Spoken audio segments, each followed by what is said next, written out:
করবা যে আমরা একই পরিবারের মানুষ, একই জায়গা থেকে খেলাধুলা করব।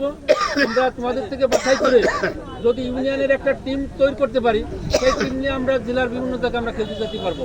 সেই জন্য তোমরা হানাহানি, মারামারি, কোনো আঘাত দেওয়া, কষ্ট দেওয়ার জন্য কোনো কাজ না হয় সেদিক খেয়াল রাখবা। আলোকিত করতে আমাদের ভিতরে বক্তব্য রাখবেন লোহাগাড়া উপজেলার বিএনপির সহসভাপতি মোহাম্মদ নাইব আলী কাকা। আসসালামু আলাইকুম।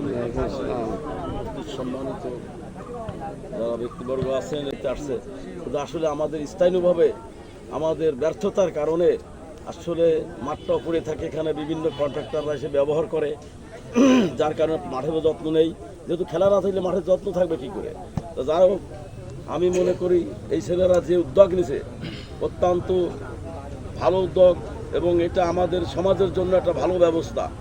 কারণ আজকাল যে সমস্ত ছেলেরা শিখছে ওঠার সাথে সাথে দেখা যায় তারা একটু অন্য লাইনে চলে যাচ্ছে, সেটা হচ্ছে মাদকদ্রব্যের দিকে বেশিরভাগ দেখা যায়। ইদানিং এই ছেলেপেলেরা বিভিন্ন সময় বাগানে কাঁঠালে। আর আমি অনুরোধ করব আমাদের ভাই, ছোট ভাই সোহেল যে কথা বলছে, খেলা যেহেতু 8 দলের খেলা, আমরা এই খেলা নিয়ে কোনো রকম অপ্রীতিকর কোনো ঘটনা না ঘটাই।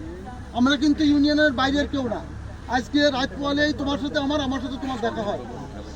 সুতরাং আমি চাই না কোনো রকম কারোর ভিতরে কোনো রকম কোনো ফ্যাসাদ ভাই তোমরা তৈরি করো। ধন্যবাদ সবাইকে। তোমাকে খেলা সবার মধ্যে ধন্যবাদ।